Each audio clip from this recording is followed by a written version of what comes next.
Hola, ¿qué tal amigos? ¿Cómo les va? Nueva edición de Política del Sur Digital. En principio agradecerles, ¿no? Por la cantidad de saludos, felicitaciones que hemos recibido de todo el ámbito político, periodistas, sobre todo colegas, sí, que nos han hecho llegar sus felicitaciones, también nuevos aportes, los tendremos en cuenta. Alguna que otra crítica las vamos a tener en cuenta, obviamente. Bueno, una semana política con muchos condimentos, sí, que comenzó en principio con declaraciones de Martín Insaurralde, el intendente de Lomas de Zamora, que poco a poco se va poniendo nuevamente en ritmo en materia política. Previo a eso, sí hizo un raíz mediático más que importante, sobre todo en los medios nacionales. Le cuesta al intendente hablar con los medios más chiquitos, los medios locales, sobre todo con el nuestro. Pero bueno, en fin, son decisiones, como diría Miguel Ángel Russo, el técnico de Boca Juniors. Pero bueno, lo último y lo que hizo más ruido justamente fue una extensa entrevista que le hicieran en el diario Perfil, ¿sí? En el cual, bueno, se refirió a varios temas, habló de la cuestión de Loma de Zamora, la salada, el tema del juego, su vínculo con Jorge Rossi, pero tal vez lo más destacado fue una declaración que lo levantaron varios medios, como un llamado de atención al gobernador Axel Kicillof. Dijo, Axel necesita que dirigentes de la provincia estén más cerca de él, que conozcan la provincia, que lo rodeen. Esa fue un poco la frase que tomaron la mayoría de los medios. Tal vez esta declaración tenga que ver con por ahí algún objetivo, algún anhelo del intendente. Recordemos que Martín Insaurralde se quedó ahí en la gatera, tenían prácticamente cerrado la posibilidad de ser candidato a gobernador en la elección anterior. Bueno, Cristina finalmente dijo que el elegido era Axel Kicillof y bueno, otra vez Martín Insaurralde se quedó con las ganas. Pero en Loma de Zamora y en los intendentes, el conurbano también, hay algo de bronca porque Axel Kicillof se maneja de manera muy autónoma, aparentemente sin escuchar a los intendentes del conurbano. Y tal vez Martín Insaurralde estaría queriendo ser más escuchado, que los intendentes sean escuchados. Tal vez también es un adelanto de lo que, por lo cual Martín Insaurralde quiera pelear en un futuro. Bueno, vaya uno a saber. Hablamos en la semana con el titular de la CGT Lomense, que previo a dejar en claro que no apoya un aguinaldo desdoblado, ni tampoco la reducción de los salarios, previo acuerdo con las distintas, con los trabajadores. Le preguntamos sobre la situación de Martín Insaurralde y si crea que estas declaraciones del intendente lomense tenía que ver con por ahí la expectativa de Insaurralde de ser nuevamente candidato, o de ser en realidad candidato a gobernador finalmente. Y esto nos decía Sergio Yamburu.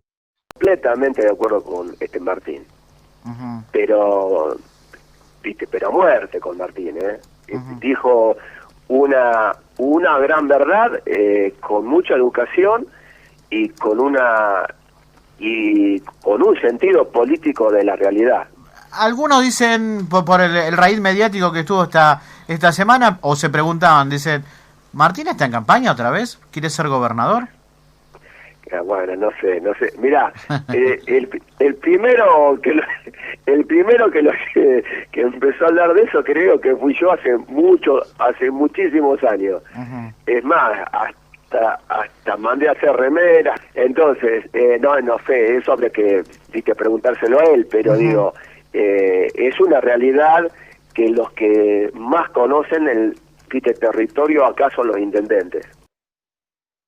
Bueno, ahí lo escuchábamos a Sergio Oyamburu. En el menú de tantos temas que hemos tenido durante la semana y que elegimos para ofrecerles en este resumen digital, también, y es un poco como se dice habitualmente al cierre de esta edición, en el medio de una cuarentena, de una pandemia, de una cuarentena más dura, el radicalismo está debatiendo por estas horas si le extiende el mandato a Daniel Salvador, el actual titular del partido, o si va a internas. Raro, ¿no? En realidad el radicalismo tenía que ir a internas en el mes de agosto. Bueno, por estas horas se está definiendo eso. Es muy probable que se le extienda el mandato a Daniel Salvador. Esto no quita que hoy en el radicalismo se estén definiendo dos grandes sectores, ¿sí? Uno, tal vez se le puede decir del continuismo, el de un fuerte vínculo con el PRO dentro de Juntos por el Cambio, encabezado justamente por Daniel Salvador, que tiene ya definido un delfín con un fuerte apoyo de los intendentes del interior. Estamos hablando del diputado provincial Maxi Abad. El otro gran grupo tiene que ver con, por ahí, los que tengan que ver con la referencia más del conurbano. Tiene un gran referente que es el intendente de San Isidro, Pose, ¿sí? Y un respaldo de la mayoría de los dirigentes del conurbano. Podemos hablar de las referenciaciones, por decir algunos nombres, Federico Storani, podemos decir Juan Manuel Casela, y a nivel nacional hay que mencionar a Martín Lustó. Estos dos grandes bloques, tarde o temprano, en algún momento van a colisionar y van a ir a una interna. En este marco, los distintos grupos, los distintos sectores ya van posicionándose. Y lo que tiene que ver con la región, un sector que en un tiempo estaba militando junto al diputado Miguel Base, dicho sea de paso, el diputado radical lamentablemente le dio positivo el coronavirus, así que bueno, va a tener que estar en cuarentena al menos por 15 días, esperemos que sea leve. Sí, pero hablamos de Roberto De Leoni, un sector importante dentro de la región que finalmente cruzó las aguas, se fue del sector de base, se alejó de lo que tenía que ver por ahí con el alfonsinismo, con El Salvador. Nunca fue muy afín, convengamos, Leoni de Daniel Salvador. Y se alineó definitivamente con el sector de Lustó y del actual rector de la Universidad Nacional de Almirante Brown, Pablo Dominicini. Hablábamos en la semana de esto y sobre todo del rol del radicalismo en la provincia de Buenos Aires, y esto nos decía el ex concejal de Esteban Echeverría, Roberto Leoni. Pensar en un radicalismo nacional sin la provincia de Buenos Aires es ridículo. Y pensar en una provincia de Buenos Aires sin conurbano es imposible. Nosotros a esto le vamos a agregar mucho conurbano, pero además, digamos, reivindicamos la pertenencia a Cambiemos, lo que queremos es un protagonismo, no queremos ser más los actores secundarios en Cambiemos los radicales.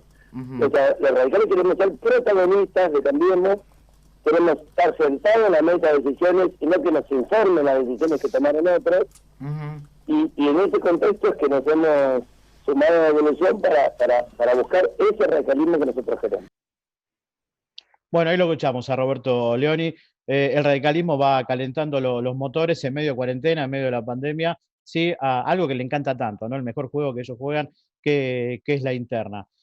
Siguiendo con este resumen político de la semana, un distrito que está teniendo mucho, pero mucho ruido es el de Lanús, y aprovechamos para presentarlo a Federico Pokorowski, nuestro especialista, nuestro columnista en Lanús y Avellaneda. Ahí lo tenemos a Fede. Fede, ¿qué tal? ¿Cómo va? Buenos días, Rubén. Saludos para todos.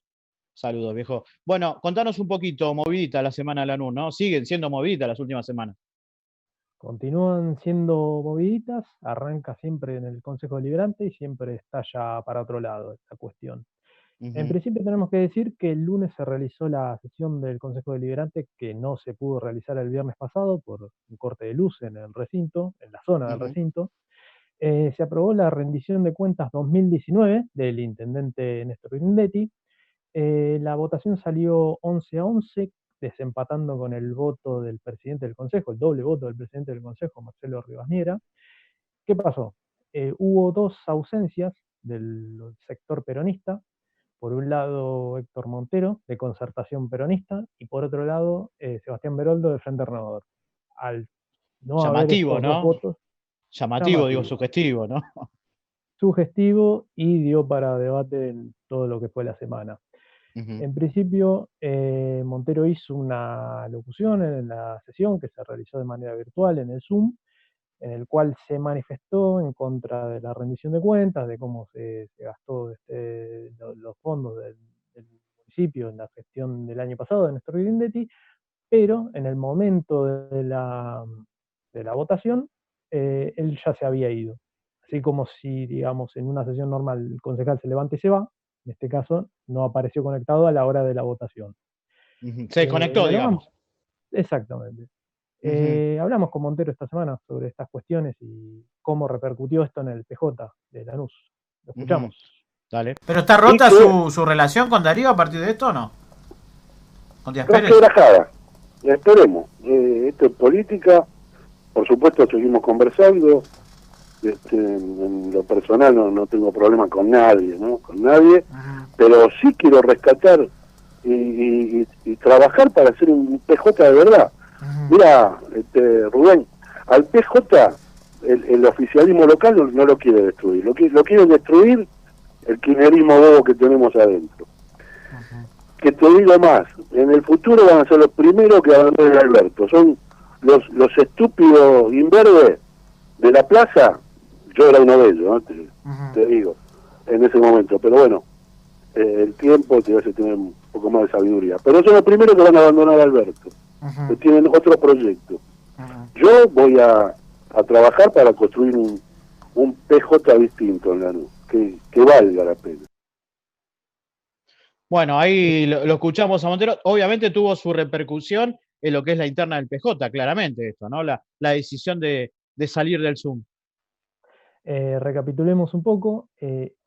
Posterior a esa sesión en la que Montero no emitió voto respecto a la rendición de cuentas, hubo un comunicado firmado por el presidente del partido, el exintendente Darío Díaz Pérez, el cual condenaba esta postura de Montero, diciendo que de actitudes así se construyen deslealtades y derrotas populares. Esto fue lo que dijo textual en el comunicado. Y para responderle, tuvo en el programa radial Política del Sur Ismael Alé, que Ismael Alé fue titular del PAMI durante la gestión de Díaz Pérez en Lanús, el PAMI de Lanús, Sí. también Y fue actualmente es el vicepresidente del PJ de Lanús. Exactamente. Y más o menos dio la postura de lo que fue un Zoom que hubo a posterior de esta reunión, la cual hubo varios cruces ahí respecto a la posición de Montero. También la ligó el ex concejal Jorge García, que según comentan tendría un acercamiento al departamento ejecutivo de Lanús. Pero bueno, para hablar sobre esto está Ismael Alé, que lo escuchamos.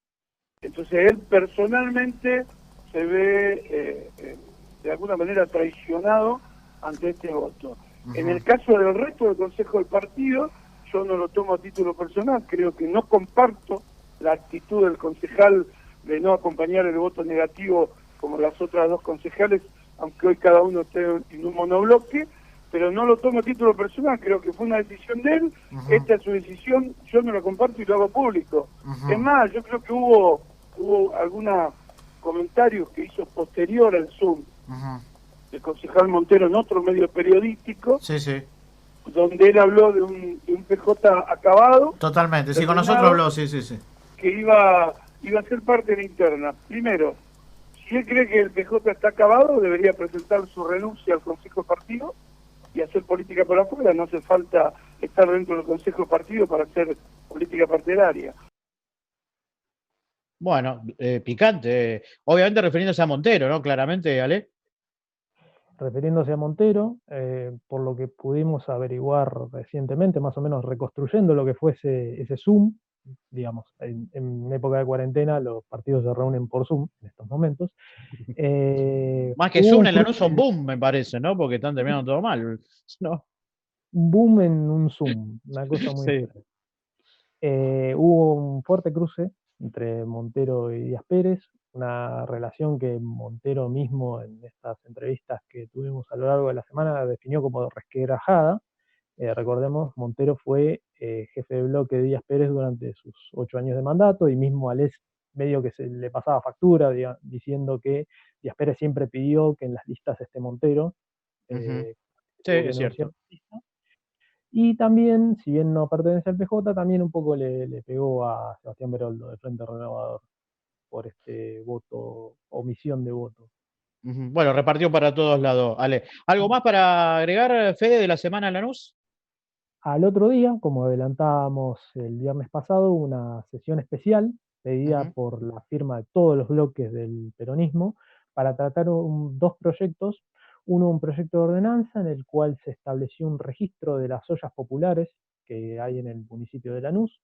Este proyecto salió aprobado por todos los votos de los bloques peronistas, 13 en total, el rechazo del bloque oficialista de Cambiemos.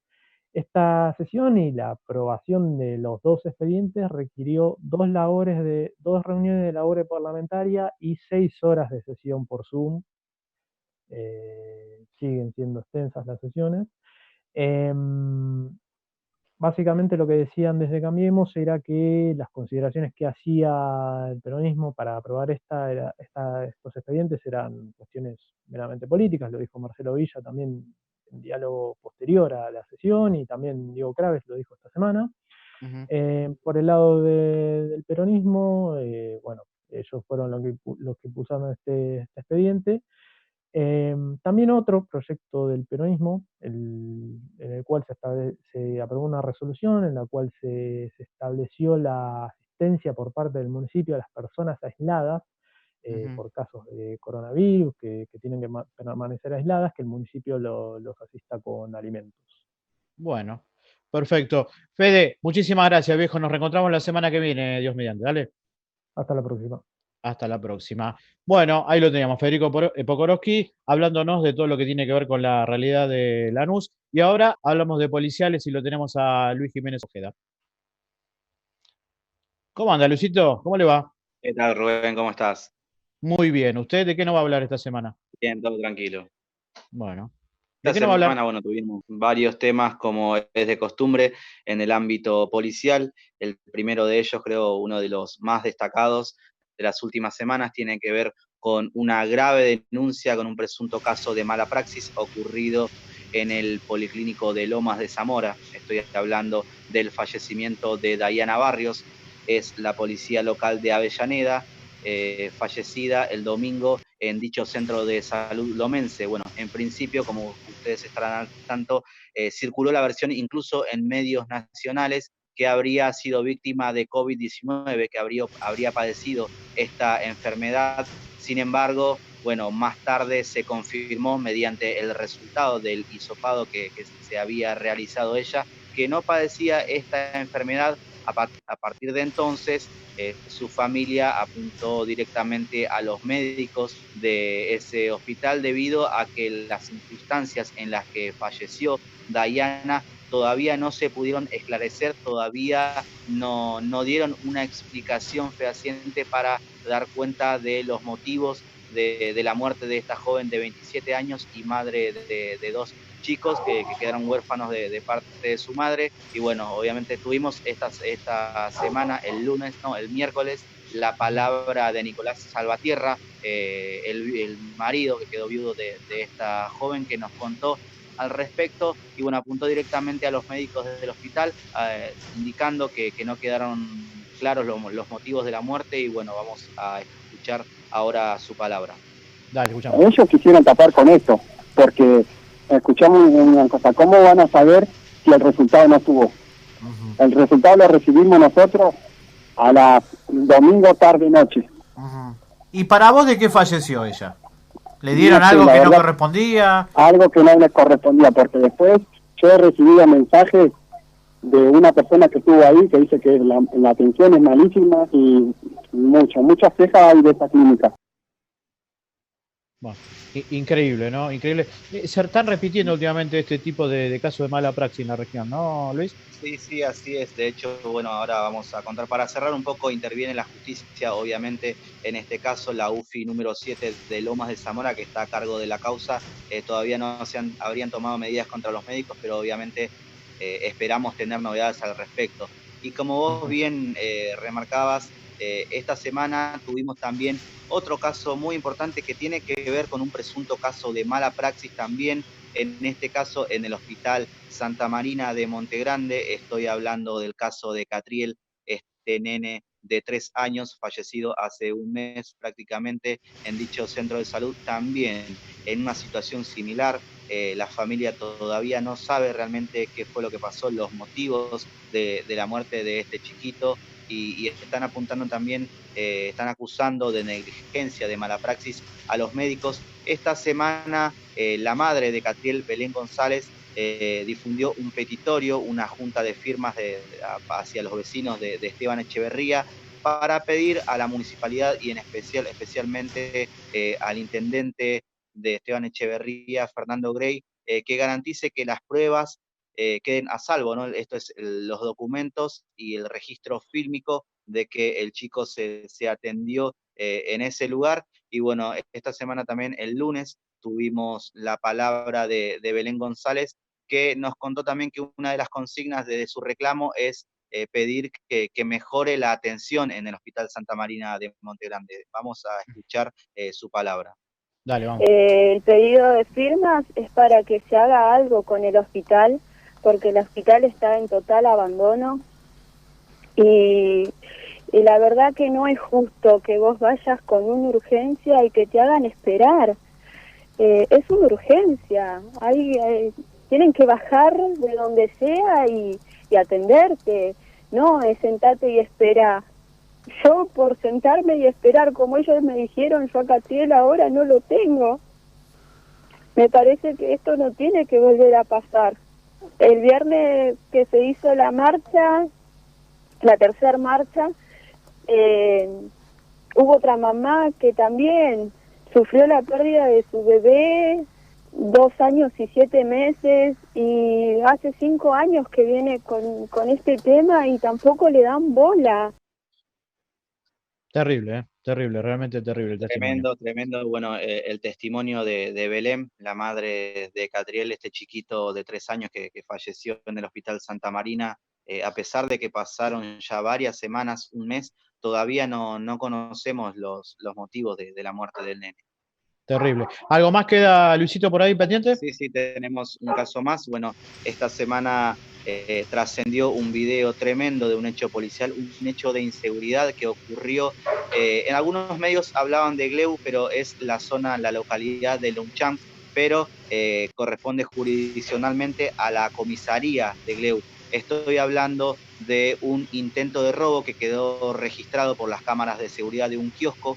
Un efectivo de la policía de la ciudad estaba haciendo las compras, estaba comprando normalmente, tenía su moto a un costado, cuando fue sorprendido por 2 delincuentes. Uno de ellos con un cuchillo se le acerca con obvias intenciones de robo. Para sorpresa de los malvivientes, este efectivo actuó muy rápido, sacó su arma reglamentaria, un arma 9 milímetros, baleó a uno de ellos. Ambos se ve que se escapan, pero se ve que por lo menos uno de ellos estaba herido. Este presunto delincuente fue detenido algunas cuadras más tarde por los policías que intervinieron en este caso, mientras que su cómplice logró fugarse a pie. Bueno, la justicia, por lo menos en este caso, no tomó medidas contra este efectivo. Como te decía hace un ratito, se trata de un policía de la ciudad de Buenos Aires, bueno, que se resistió a un robo y bueno, atacó a balazos a uno, o se defendió, y bueno, hirió de bala a uno de los delincuentes que trataba de robarle la moto. Perfecto, completito el informe, Luisito. Nos reencontramos la semana que viene, si Dios quiere, ¿eh? Abrazo grande. Hasta la semana que viene.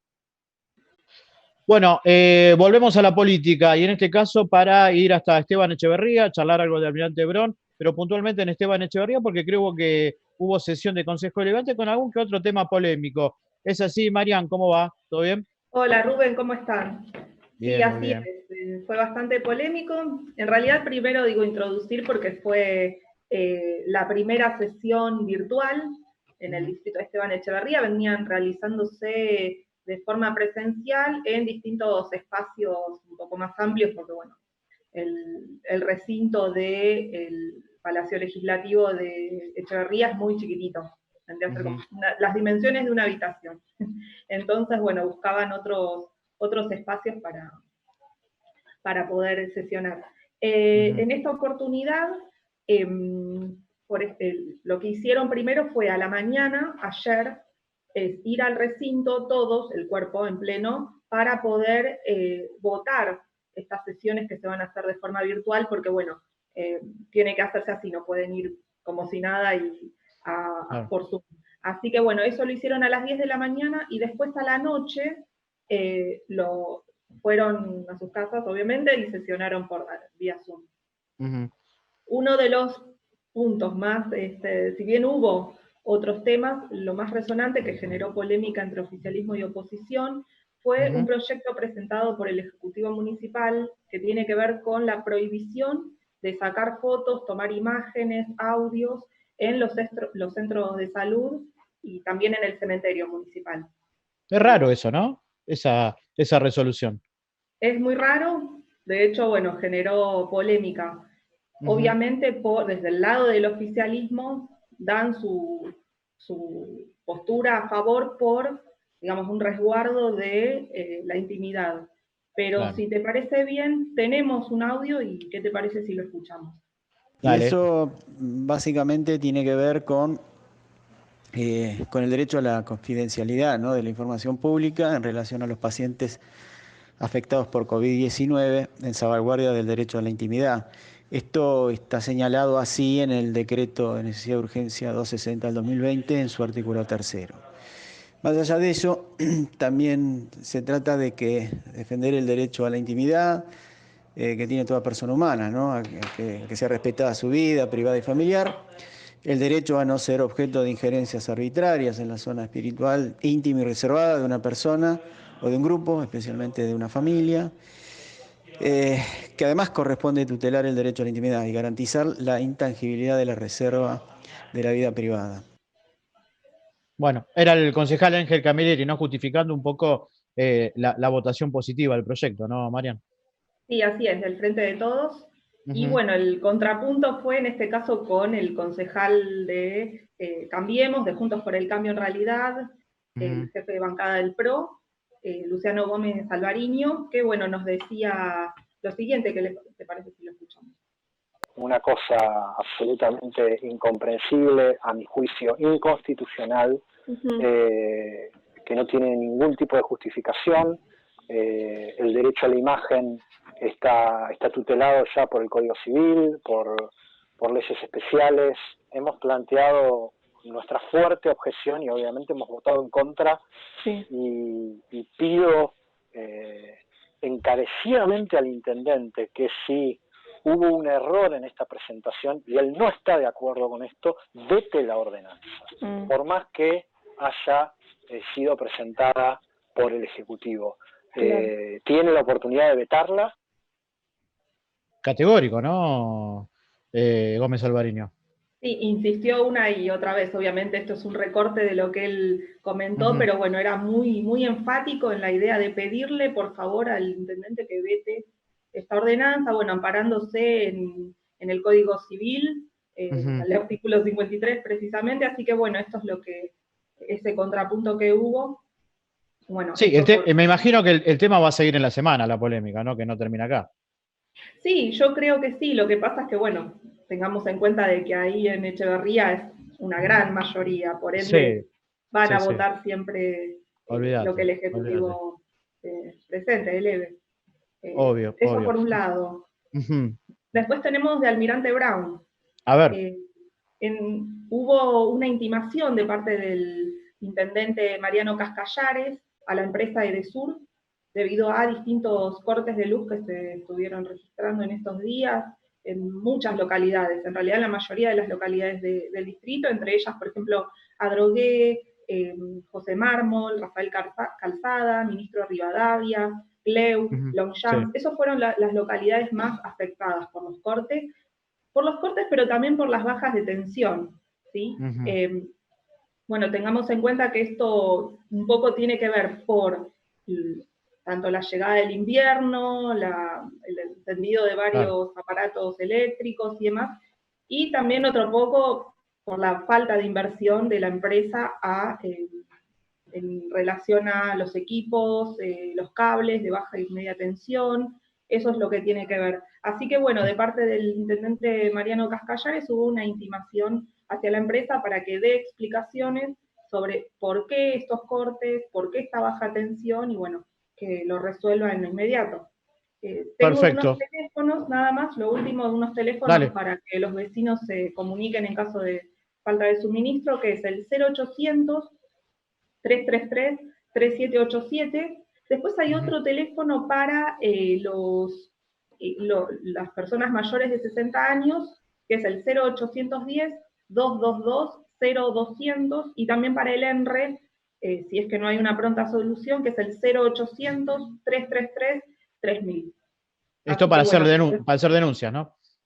Para hacer denuncias, así es. Perfecto. Así que eso por hoy. Completito, nos reencontramos la semana que viene, dale. Bueno, para nosotros realmente es una gran satisfacción, ¿sí?, tener en esta oportunidad a uno de los, yo diría, uno de los referentes más importantes del sindicalismo en la región. Es el titular del FESIMUBO, un poco el jefe de los municipales a nivel nacional, el querido Rubén Cholo García. Digo querido porque para nosotros también es muy caro a nuestros afectos, debido a que el Cholo también fue uno de los primeros entrevistados en política del sur y aparte es un especialista en darnos títulos. Así que lo saludo el querido Cholo. Rubén Cholo, ¿cómo va? ¿Cómo va eso? Bien, bien, Rubén, es un gusto estar en este espacio. Vos sabés que tenemos muchas coincidencias vos y yo, la única diferencia es el fútbol. Nada más que eso, así que, bueno, algo más lo teníamos que tener cada uno, ¿no? Bueno, gracias Sí, por permitirme salir. Vos sabés que el otro día tomé el guante de algo que vos habitualmente decías, ¿viste? Cuando hacemos el pase con los muchachos de deporte, una de las consignas, siempre tiramos una consigna para que la gente opine, y era, ¿de qué cuadro serías si no serías de tu equipo, no? Exacto. Y vos una vez me dijiste que si no serías de Racing, serías de Boca, ¿no? Absolutamente. Bueno, yo dije al revés, si no fuera de Boca, sería de Racing, dije. Porque somos muy parecidas en el sentimiento, las hinchadas. Exacto. Hinchadas seguidoras, hinchadas que no le importa cómo va el equipo, llenan las canchas. Por eso somos muy similares. Es verdad. Bueno, Cholo, entramos con las preguntas. Dale. Primero, saber cuál es la situación de los municipales, sobre todo en esta etapa de cuarentena.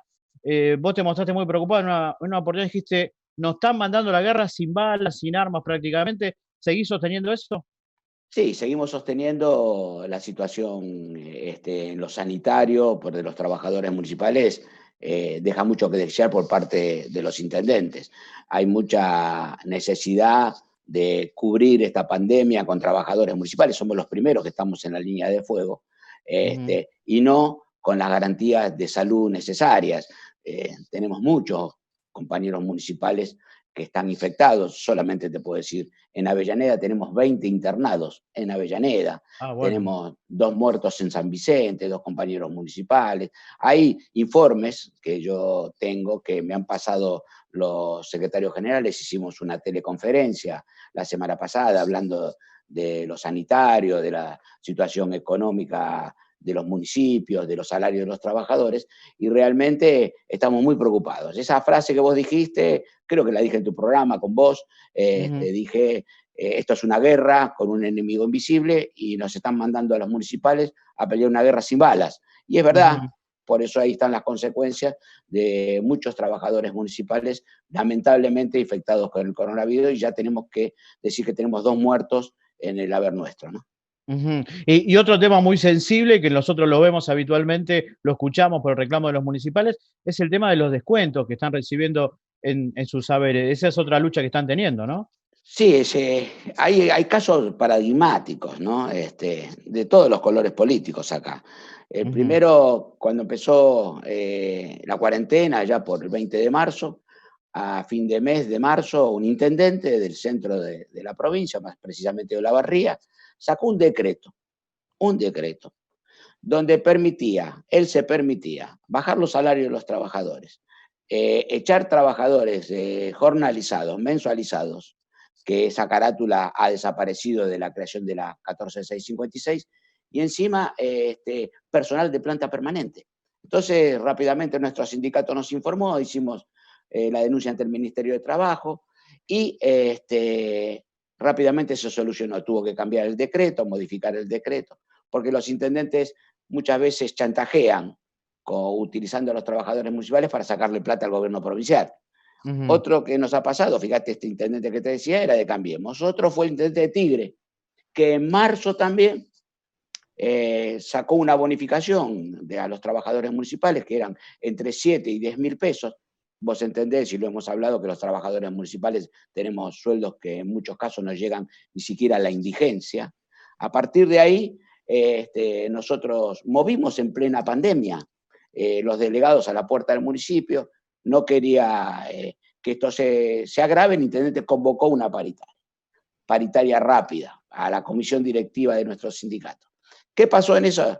Él hizo un acta que le iba a devolver la plata a los trabajadores municipales, siempre y cuando la provincia le envíe el equivalente a lo que le había descontado. Fíjate vos, entonces, ¿qué pasó ahí? Yo hablé con el jefe de gabinete de provincia, le dije cuál era la situación, le pedí que no le manden la plata, porque si vos es muy fácil, si no se va a hacer muy cotidiano que usen a los trabajadores para pedir más plata.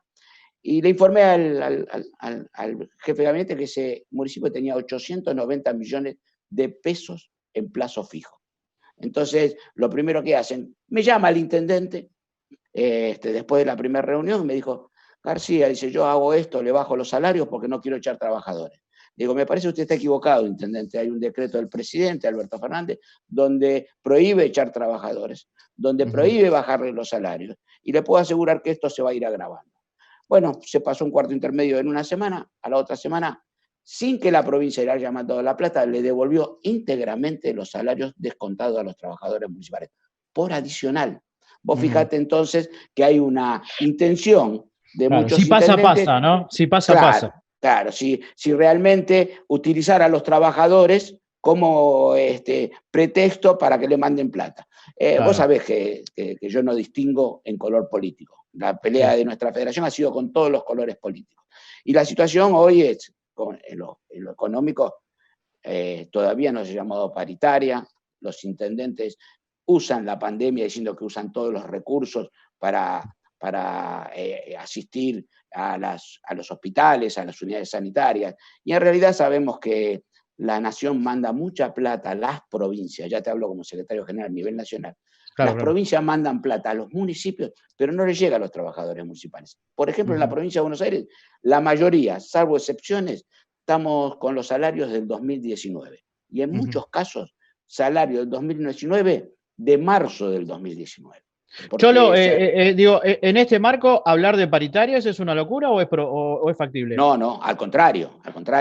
Nosotros hemos tenido en este plenario de secretarios generales, más de 100 secretarios generales la semana pasada, y hemos decretado el estado de alerta a la federación y pedir la reapertura de paritaria. Si entendemos, y todo el mundo lo sabe, y vos sos un periodista que estás muy actualizado, han aumentado las cosas, porque hubo mucho abuso de los comerciantes, de los remarcadores de precios, han aumentado el costo de vida y los trabajadores municipales todavía seguimos con los salarios del 2019. Entonces, hemos decretado y hemos instruido a nuestros sindicatos que hagan nota a los municipios para pedir la reapertura de paritaria. Y me dirás, ¿y cómo podemos forzar la situación, dado que hay un decreto? En este marco, ¿no? Claro, en este marco, la resolución del Ministerio de Trabajo, donde dice que no se puede asamblea, no se puede hacer movilizaciones. ¿Qué hacemos nosotros? Seguramente un kit de colaboración y en los lugares más sensibles. No los queremos hacer, porque tenemos vocación de servicio, somos trabajadores municipales, pero no puede ser que los trabajadores municipales estemos cobrando lo que cobramos y ya sabemos fehacientemente que hay mucha plata que se está mandando a los municipios. Yo, lo que pasa con la ley 1456, la ley Doval, ¿se está aplicando definitivamente en parte? Uno de los problemas que tenemos es que los intendentes siempre se resisten. Vos fíjate que no quieren, dicen ellos, no, mi municipio no adhirió a la ley. La ley es de carácter obligatorio, no tienen que adherir los intendentes. Te voy a dar otro caso, de mucho más cerca. En plena pandemia, el intendente Garro, de La Plata, echó 47 trabajadores con el decreto presidencial. Nosotros denunciamos ante el Ministerio de Trabajo porque no se cumplía la ley 14656, que tenían que 1 año y planta permanente, más el decreto presidencial que prohibía echar trabajadores. El Ministerio rápidamente nos puso la conciliación obligatoria. Extendimos la conciliación obligatoria, el intendente no la acató, nunca se presentaron a la conciliación obligatoria. Tuvimos que ir al Tribunal de Trabajo número 5 de La Plata, donde lo obligó al intendente a recuperar a los trabajadores municipales y pagar los salarios caídos. Yo te estoy hablando en todo esto, lo cuento rápido, pero pasaron 80 días, 90 días, los trabajadores afuera y sin cobrar. Todavía no acató la orden de la justicia. Fíjate vos que hay muchos intendentes que se creen que su municipio es una república y tiene sus propias leyes. Y la ley 14656, gracias a Dios, es de carácter obligatorio y hay muchos municipios ya que firmaron convenio colectivo, que está en vigencia, pero hay algunos que todavía se resisten a reconocer a los trabajadores municipales como trabajadores, porque siempre para ellos fuimos agentes y siempre nos han tenido con esa espada de Damocles que fue la 11757. Varias veces vos me has reporteado en movilizaciones que fuimos a la Cámara de Diputados a pedir esa derogación. Se derogó esa ley, nació nuestra ley 14656 y todavía hay algunos que se resisten. Bueno, la última de esta primera etapa, porque esta entrevista tiene 2 etapas. Una la habitual, la que hacemos habitualmente, y la otra es un poco, como le decimos nosotros, el show de las imágenes. Pero para terminar esta primera etapa, y tomando un poco lo que dijo recién, esto de 80, 90 días atrás, yo recuerdo que antes de la cuarentena estaba muy en boga la discusión dentro del mundo sindical del tema de la renovación de autoridades. Usted estaba un poco fastidiado con la actual conducción. ¿En qué quedó eso? ¿La cuarentena postergó todo eso? ¿Es un debate que apenas concluya esto, se pase todo esto, va a volver?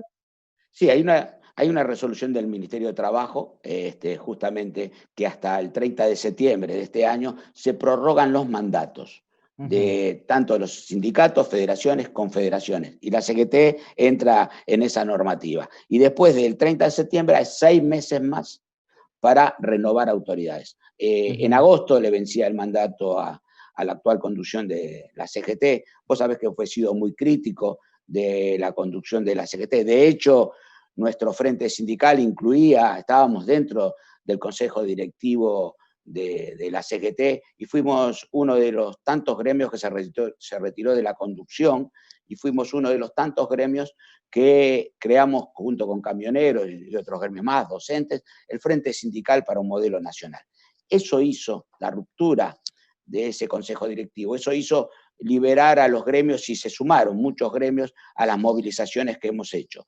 Bueno, a partir de ahí creo que este consejo directivo de la CGT está agotado. Son los mismos que decían cuando discutíamos como orgánicamente dentro de la CGT, que había que hacerle paros a Mauricio Macri, que había que enfrentar este modelo neoliberal. Hay muchos que hoy están muy en los medios decían, no podemos enfrentarlo porque Macri viene por 8 años. ¿Qué sería de nosotros si los enfrentamos? Es evidente, y nosotros decíamos, 4 años de Macri destruye el país, 8 años no lo resiste la gente. Bueno, teníamos razón. Y hoy todavía siguen estando por esta situación, obviamente, de la resolución del ministerio que no se puede hacer elecciones nuevas. Pero digo, apenas concluya esto, Apenas concluya esto, nosotros teníamos reuniones periódicas antes de la pandemia, nos comunicamos con todos los dirigentes, yo hablo con Hugo Moyano y con Pablo una vez por semana, viendo la situación estamos muy informados, seguramente después que termine la pandemia, nuestro frente tiene la intención que un hombre de nuestro frente conduzca a la CGT. Bueno, fenómeno. Bueno, y hoy iniciamos la segunda parte, prepárese porque por ahí puede ser muy... Del corazón está bien, ¿no? ¿Cómo venimos? ¿Bien? Ando bien. Por suerte ando bien. Bárbaro. Preparémonos. Bueno, vamos con la primera foto. Ahí le vemos al señor director, si la puede ponchar. Tiene que ver con un momento. No sé si la está viendo ahí, querido Cholo. Sí, la estoy viendo. Fue en la bancaria. Claro. ¿Qué nos puede decir de esa foto? Y alguien me dijo por ahí, el querido y inefable Pirincho, me dijo que ahí se generó una situación con Cristina como que, y la vicegobernadora, que usted intercedió o participó. ¿Puede ser? Cuéntenos un poquito qué pasó ahí. Bueno, para mí fue un honor participar de esa reunión, dado que fuimos elegidos los dirigentes que estábamos ahí, 10 dirigentes nacionales. Nosotros sí fuimos por el sector de Hugo Moyano, por el Frente Sindical, y compartir un almuerzo con la expresidenta y con el candidato a presidente, con la candidata a vicegobernadora, Magaro, y con el candidato a gobernador, muy pocas personas tienen ese gusto. Bueno, ahí, en esa reunión, fue donde se organizó la campaña prácticamente, donde Cristina dejó bien en claro, para aquellos que hacían campaña sucia, que ella iba a ser la vicepresidenta y el que conducía los destinos del país iba a ser Alberto Fernández. Y de ahí se armó una ida y vuelta. Usted me conoce a mí que una de las cosas que he sido en mi vida, un poco atrevido, ¿no? Fuimos un ida y vuelta con Cristina, que me conocía, yo había estado con Cristina ya, que me recordaba bien. Ella sabía que yo había trabajado para Néstor desde el año 2000, cuando A Néstor no lo conocía nadie y nosotros lo llevamos por los sindicatos nuestros con un Me acuerdo, proyecto sí, me acuerdo. importante. Y bueno, Néstor llegó a ser presidente. Y bueno, en un momento dado hablaban todos hombres. Hablaban los candidatos, habló Axel, habló Cristina primero, después de Alberto, y hablaban los hombres y no les dejaban hablar a Magari. Bueno, a Magari. Entonces le dije, bueno, acá tenemos una hermosa dama que va a ser nuestra vicegobernadora. Entonces, me parece, bueno, ahí se emparejó un poco la cosa y yo tuve varias intervenciones y en un momento dado la expresidenta y hoy nuestra vicepresidenta le dijo a Alberto, me parece que nos están manejando la reunión, el show no nos está manejando, porque está dando la palabra a él, dice. Así que fue un hecho cómico que a mí la verdad que me llena de orgullo estar en ese nivel, ¿no? Buenísimo. Bueno, vamos al segundo momento. Este es una especie de ping-pong, ¿sí? Lo primero que le surja de las siguientes fotos, figuras que vamos a observar en un instante. Ahí no sé si ve la primera imagen. Sí, a José Ignacio Rucci. Exacto. Sí, bueno, hace muy poquito se cumplió un nuevo aniversario del fallecimiento de nuestro conductor Juan Domingo Perón. Bueno, un hombre muy leal a Juan Domingo Perón, José Ignacio Rucci, un hombre que puso al gremialismo al servicio de un proyecto político que le dio tantas satisfacciones a la Argentina. Lamentablemente, cuando regresó Perón ya no era el mismo Perón de los años gloriosos del peronismo, pero un hombre muy importante dentro del movimiento obrero argentino. Bueno, vamos con la segunda imagen. Le pido, por favor, Cholo, sin pelos en la lengua, como dijo usted con Cristina, en ese de vuelta. Ahí va la segunda imagen, no sé si la está viendo bien. Sí, Saúl Ubaldini, otro hombre importantísimo del movimiento obrero argentino. Saúl Ubaldini tiene una historia especial. Saúl Ubaldini no era el candidato a conducir la CGT, ahí la CGT estaba dividida. El instrumentador de eso fue Lorenzo Miguel, que lo puso a Ubaldini, que era segundo o tercero del gremio de cerveceros, no era el secretario general. Y fue una revelación. De hecho, mi padre, el gran dirigente gremial Cholo García, por eso me dicen el Cholo a mí, fue secretario general de la CGT regional Avellaneda de Lanús con Saúl Ubaldini, en la época de lo que decían los revoltosos éramos, ¿no? Teníamos la CGT ortodoxa, como siempre, pegada a todos los gobiernos, inclusive a los militares en muchos casos, y Saúl manejó la rebeldía del movimiento obrero. Y mi padre lo acompañó y eran grandes amigos los dos, ¿no? Para mí, uno de los mejores dirigentes gremiales. Bueno, buenísimo. La que sigue me parece que lo conoce bastante, sobre todo esta última etapa. Con ese tenemos muchas diferencias futbolísticas. Y de hecho, cada vez que venía el acto con los municipales, que lo hacíamos en Racing, siempre había una chicana que yo le hacía a Hugo, al querido Hugo, él me contestaba y después Néstor hablaba y lo derretía, ¿no? Porque el que hablaba último y Néstor compartíamos lo futbolístico con Néstor. Yo siempre rescato, y no es la primera vez que lo digo, y en el Congreso de Mar del Plata, donde fui reelecto secretario general a nivel nacional, donde estuvo Hugo y estuvo Palazzo, yo destaqué a Hugo Moyano como uno de los mejores 3 dirigentes gremiales de la República Argentina, y nombré a Rucci, Ubaldini y Moyano. Fíjense ustedes qué coincidencia que ustedes también lo ponen en este programa. Es un excelente dirigente gremial, un hombre que ha combatido a favor de sus camioneros y del movimiento de trabajadores argentinos y de la CGT contra todos los gobiernos, vamos a ser honestos. No le ha perdonado nada a nadie, y eso es lo que quieren los trabajadores de un dirigente gremial, que defienda los intereses por cual fuimos elegidos. Así que imagínense que para nosotros es un orgullo él conduce nuestro espacio en el Frente Sindical, juntamente con Sergio Palacio y otros dirigentes que la verdad que son un lujo por su historia y por su presente y espero por su futuro. A ver, no sé si va a estar tan contento el que sigue, Héctor Daer, a ver. Y Héctor Daer es un hombre que, para que la tengamos claro, yo con Héctor tengo diferencias, he tenido muchas diferencias dentro del seno de la CGT. Es un hombre que tendría mucho más potencial si no fuese el segundo de Hueso Campo. ¿Se entiende lo que estoy diciendo? Absolutamente. Y él se liberaría más de la conducción de Hueso Campo tendría mucho más para dar para los trabajadores de sanidad y para los trabajadores en general, ¿no? Me parece que está muy condicionado porque históricamente, desde mi punto de vista, Hueso Campo ha sido siempre de los dirigentes ortodoxos que se ha aprendido con todos los gobiernos y es un dirigente que nunca le ha gustado enfrentar al poder. Entonces, los que estamos de este lado sí nos gusta enfrentar el poder, ¿no? Y yo creo que podría dar mucho más si rompiera el cordón umbilical con Hueso Campo. Bueno, toda una definición. Vamos al tercero de los momentos, vamos subiendo el pico, ¿vieron esta moda del pico y la curva? Bueno, esta imagen, ahí la está viendo, la ves, ¿sí, no? Sí, una manga de delincuentes.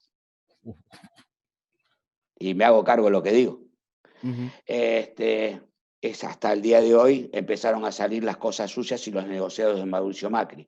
Y también hemos tenido nosotros su representante de la provincia de Buenos Aires, que ha sido la ex gobernadora María Eugenia Vidal. Hoy todavía estamos pagando las intenciones de la armonización que pretendía hacer del Instituto de Previsión Social, donde fundió el Instituto de Previsión Social. Una responsable política importante, y el instrumento fue un candidato a presidente de Boca en las últimas elecciones, que era el presidente del instituto, uno de los suyos, futbolísticamente hablando, Rubén, ¿no? Sí, aclaremos. Aclaremos, ¿no? Han destrozado el Instituto de Previsión Social, han destrozado el IOMA, han destrozado la salud en la provincia de Buenos Aires y a nivel nacional. Es algo inentendible, y le voy a decir por qué. Nosotros conversamos mucho con los trabajadores, de hecho yo soy asambleísta, y a veces en la época de las elecciones, gran poder que tienen los medios, monopólicos sobre todo, demonizaron al anterior gobierno y personalizaban en Cristina todas las responsabilidades que muchas no tenía, ¿no? Y este hombre no entiendo cómo nos pudo haber ganado las elecciones democráticas. Es la primera vez que la derecha llega en la Argentina por el voto popular. Fíjense ustedes, ganó 2 elecciones seguidas, ganó 2015 y 2017, hasta que explotó el país. Obviamente, yo creo que el responsable máximo del endeudamiento en la Argentina, de todo lo que ha pasado, es Mauricio Macri y toda su banda, y esta banda de amigos que se han hecho multimillonarios con el erario nacional y los negocios que han hecho con empresas privadas. Y su discípula, María Eugenia Vidal, ha hecho destrozos dentro de la provincia de Buenos Aires. Bueno, vamos con las últimas ya, queda poquitito. Lo conoce bastante ahí de sus pagos, ¿no? Usted, una de las cosas, Rubén, que tengo que destacar de usted, que siempre me manda en el estribo, ¿no? Es la última mala, después va a ver que van a estar bueno lo que sigue. No, yo a Jorge tengo una historia con Jorge. Cuando él empezó en el municipalismo, empezó a ser funcionario, él llegó con Cacho Álvarez, un hombre que era menemista, que era dualdista, y él era un hombre del equipo de Cacho Álvarez. Si se quiere, era un hombre duro, él era secretario de Obras Públicas, los trabajadores le tenían mucho miedo porque él era muy duro con los trabajadores. Tal vez el crecimiento de Jorge Ferraresi, yo tenga que ver algo de culpa en ese sentido. Cuando Cacho Álvarez se va como ministro de Scioli, ministro de Acción Social, Jorge era primer concejal y queda como intendente interino. Y él me vino a pedir a mí que quería entrar en el espacio que yo trabajaba desde el 2000. Y yo le dije, sí, pero tu jefe no te va a dejar, que era Cacho Álvarez, porque vio cómo es esto. Los intendentes se van, dejan un interino, pero lo manejan desde afuera. Me dijo, no, yo tengo suficiente personalidad para enfrentarme con Cacho. Bueno, si el proyecto era ese, yo lo contacté con Néstor Kirchner, porque no lo conocían y de hecho sabían que Avellaneda era una municipalidad que había jugado muy fuerte con Duhalde, que tenía ideológicamente no pertenecía a lo que Néstor quería para los municipios, ¿correcto?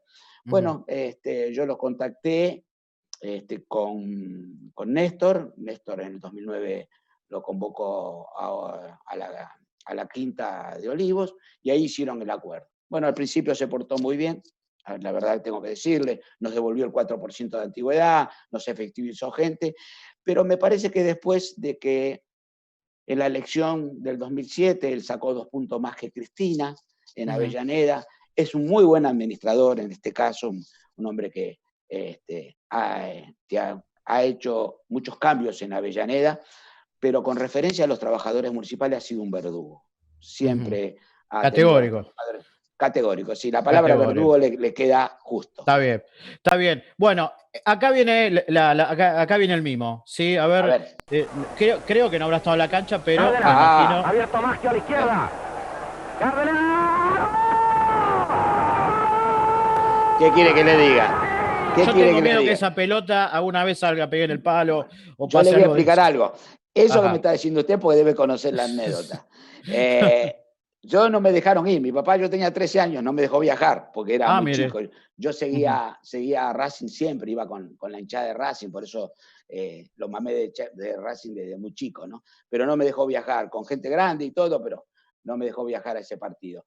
Pero mis amigos un día, cuando con esto de la tecnología, me invitan a un asado, me dicen, no, tenemos el partido de Racing contra el Celtic, en colores, que esto, que lo otro, cuando Racing salió campeón del mundo. Bueno, lo pusimos, imagínense, asado, vino por medio, en un momento dado ponen en una pantalla, celeste y blanco, todos los colores. ¿Qué pasó? Pateó el chango, pegó en el travesaño y salió. No. Y me dijo, es mentira, dice que Racing salió campeón. Así que, mire si me hacen sufrir con eso. Bueno. Y la última, esta es la última, sí. Ahí vemos 2 imágenes, sí, si podemos agrandar un poco mejor. Un Cholo García de hace 20 años, me dicen aproximadamente, y un Cholo García actual. ¿Qué le diría el Cholo García actual a aquel de hace 20 años? ¿Algún consejo? El consejo... No, es el mismo Cholo, vamos a hacer. Y fíjense, sé que no estoy tan viejo como parece, ¿no? Como otros. Se mantiene, ¿eh? Sí, me mantengo. Que aquel Cholo García aprendió de los principios de su padre, del Cholo revolucionario. Mi viejo fue un revolucionario realmente. Fue el primer dirigente y uno de los pocos que le hizo el primer paro a la dictadura, 27 de abril del 79. Y yo estuve al lado de él, solamente como colaborador. El Cholo que actual no perdió los principios nunca que le enseñó el padre a ese Cholo de 20 años. Era más impetuoso, hemos hecho cosas más difíciles, en aquel momento eran muchos más jóvenes. Tomar el municipio de Avellaneda 7 veces es algo que yo no le recomiendo a los trabajadores ahora, ni a los dirigentes, pero a veces un cachetazo de realidad a los intendentes les viene bien, ¿no? Ese Cholo García, Rubén García, era todo eso, era lo que el padre le enseñó. Y a través del tiempo uno fue reflexionando, aprendiendo, y aprendimos a combatir diferente al poder político municipal, ya no solamente de la provincia, sino a nivel nacional. Cholo, le agradezco profundamente este tiempo, sé que está muy ocupado, pero se hizo el huequito para charlar con nosotros, así que agradecido profundamente. Es un gusto estar con ustedes, es un gusto participar de los programas. Ustedes son uno de los pocos medios, y esto quiero destacarlo, que sabemos cómo son las pautas municipales. Es uno de los pocos medios que se ha mantenido a través del tiempo totalmente independiente. A mí me han dejado salir y decir lo que tengo que decir de la parte política y nunca me han guionado nada de lo que tenía que decir ni me han prohibido nada de lo que siempre digo. Por eso, Rubén, muchas gracias por esta posibilidad. Un abrazo grande, muchas gracias. Gracias. Hasta luego. Bueno, ahí lo escuchábamos y lo veíamos, al inefable Rubén Cholo García, sobre todo contando anécdotas, ¿no? Una máquina de contar anécdotas. Habíamos pautado 15 minutos, pero bueno, se entusiasmó el amigo Cholo y nos pasamos un poquito. Pero bueno, ahora tiempo de deportes, tiempo del resumen semanal, y lo tenemos al inefable, también otro inefable, el señor Leonardo Papaleo. ¿Cómo anda, Papaleo? ¿Cómo le va? ¿Qué tal? Buen día, Rubén. ¿Cómo va? Todo bien, todo tranquilo, por suerte. Bueno, ¿de qué me va a hablar? Bueno, vamos a hablar de lo que tiene que ver con el fútbol argentino, porque todavía estamos aguardando a ver cuándo va a volver el fútbol argentino. Estamos todos ansiosos. Lo concreto es que las novedades tienen que ver con que en agosto volverían a los entrenamientos y en octubre se volvería a la competencia oficial, pero en la semana continuó la novela con respecto a Banfield, con respecto a los dichos de la semana pasada de Santiago Silva, habló Oscar Tucker, el vicepresidente de Banfield, en relación a cómo se fueron los últimos ídolos de Banfield, tanto Santiago Silva como Erviti y también Darío Zitanich. Si te parece, lo escuchamos a Oscar Tucker. Sí. Yo lo que digo es, hay que recordar algunas cuestiones que quizás es porque la gestión nuestra refleja, pero a ver, en el caso de Silva, no es la primera vez que hizo esto, Silva. Convengamos que en 2009, cuando salió campeón con Banfield, presionó a los dirigentes que estaban y se termina yendo a jugar a Lanús. El Viti, la verdad que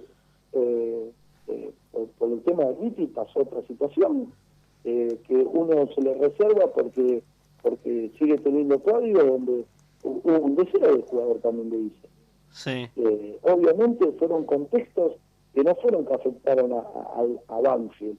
Fueron, en esos dos casos, ustedes recuerdan que fue en el 2017, donde tuvimos la intervención por parte del gobierno a la AFA, y los clubes tuvimos 6 meses sin recibir ningún tipo de compensación ni dinero por los derechos de televisión. Y en el caso de Darío conmigo tuvo una reunión y bueno, quizás él le había molestado un poco que en su momento hubo un pedido claro de River y nosotros no lo permitimos porque él tenía sus cláusulas de salida y quizás él en su momento manifestó que le hubiese gustado que primero le preguntemos, pero bueno, había un contrato firmado y para nosotros el jugador es súper importante, era súper importante, sigue siendo importante Darío, y ojalá y nosotros deseamos que se pueda retirar en Banfield. Bueno, categórico, ¿no? También. Sí, bastante categórico. Oscar Tucker, recordamos lo que fueron la salida de Santiago Silva y Walter Erviti. Esto ocurrió a fines del 2016 y después lo que ocurrió con Darío Zitanich, que se fue a Racing en el año 2018. Esto en contexto con lo que pasó con Renato Sibeli, ¿no? Que se le adeudan 18 meses, pero lo que dijo Oscar Tucker también, entre otras cosas, que lo que decía Sibeli eran todas mentiras, así que vamos a ver qué es lo que termina ocurriendo. El tema lo va a dar el hincha de Banfield, el veredicto, cuando vuelva el fútbol, ¿no? En algún momento, cuando pueda volver el público también. Eso también es una realidad. Pero bueno, sí, para tener en cuenta todo esto que ocurre en Banfield, pero también vamos a hablar del mercado de pases, porque se empezó a mover bastante esta semana. Arrancaron los entrenamientos en Banfield, presentación de Javier Archu Sanguinetti, con Daniel Osvaldo como principal referencia. Se queda finalmente Osvaldo y Luciano Lolo también, que debía volver a River. Estos dos jugadores los va a tener Javier Archu Sanguinetti. Parece que van a ser dos de las piezas fundamentales del Banfield que se viene. Y después también novedades en Lanús, lo que tiene que ver con el equipo de Luis Ubeldía, porque contrató su primer refuerzo, Lucas Acosta, arquero proveniente de Belgrano de Córdoba, firmó por 3 años con la entidad de Lanús. Y esto abre un interrogante con respecto a los arqueros que están en el plantel, porque, por ejemplo, Agustín Rossi ya se fue a Boca, ya está entrenando con el equipo de Miguel Ángel Russo, pero hay una duda con respecto a Juan Pablo Cosani, que es un jugador de las inferiores, un arquero que parece que quería tener rodaje y quisiera tener otro horizonte en lo que es Lanús, porque quería atajar y a través de la llegada de Lucas Acosta va a tener poco rodaje. Después también pasamos a hablar un poco de los Andes, porque hubo novedades en el Mil Rayitas. 15 jugadores se fueron de los Andes, entre ellos Daniel Monchor, uno de los arqueros que había llegado el año pasado. También Sebastián Valdés, un defensor experimentado él, que recordamos es de la cantera de Villa Albertina y tiene una oferta de Atlético Rafael. Así que parece que Sebastián Valdés quiere dar un salto de calidad hacia la Primera Nacional. Vamos a ver qué ocurre. Tiene 15 bajas los Andes, el plantel de Germán Cavalieri, y también Luis Monge, otro de los jugadores experimentados que se va de los Andes. Y después, novedades en Temperley tenemos también, porque en Temperley hay 2 jugadores, principalmente hay uno que vuelve, que es Agustín Sosa, que vuelve de un préstamo en Talleres de Escalada, y 2 jugadores que deben volver Independiente, que son Nicolás Messiniti y Gonzalo Asís, que van a ser tenidos en cuenta por Lucas Pusineri Así que 2 jugadores importantes se le van a Walter Perazo en Temperley. Hay otros que arreglaron, que son Bandunciel y también el Jacopoulos, que también está cerca de arreglar. Y el último club que nos queda hablar es Talleres de Escalada, porque en Talleres de Escalada hay 9 bajas, el plantel de Rodolfo de la Pica, entre ellos Nahuel Benítez, Ramiro Echeverría y Gabriel Seijas, los más importantes. Talleres que está en licencia, 14 días de licencia le dio Rodolfo de la Pica al plantel, así que hay muchas bajas en los equipos de la región. También Tristan Suárez tiene 9 bajas y Brown de Adrogué también tiene 8 bajas, así que de a poquito los planteles parece que se van quedando sin sus jugadores experimentados y apuestan a las divisiones inferiores. Eso va a ser algo real. Bueno, fenómeno completito el informe. Para usted también el saludo. Cuídese. No, estamos en cuarentena. No haga nada raro. Sí, así que nos reencontramos la semana próxima. ¿Vale? Con ustedes también. Nos reencontramos, los despedimos. Nos reencontramos la semana próxima. Ya saben, si nos quieren escuchar diariamente, de 10 a 13 por 97.3 Radio Urbe. Y después, ¿no?, la gente de Deportes del Sur, a partir de las 13, de 13 a 14. Que tengan todos una muy, pero muy buena semana. Dios mediante, hasta la semana próxima. Chao, gracias a todos.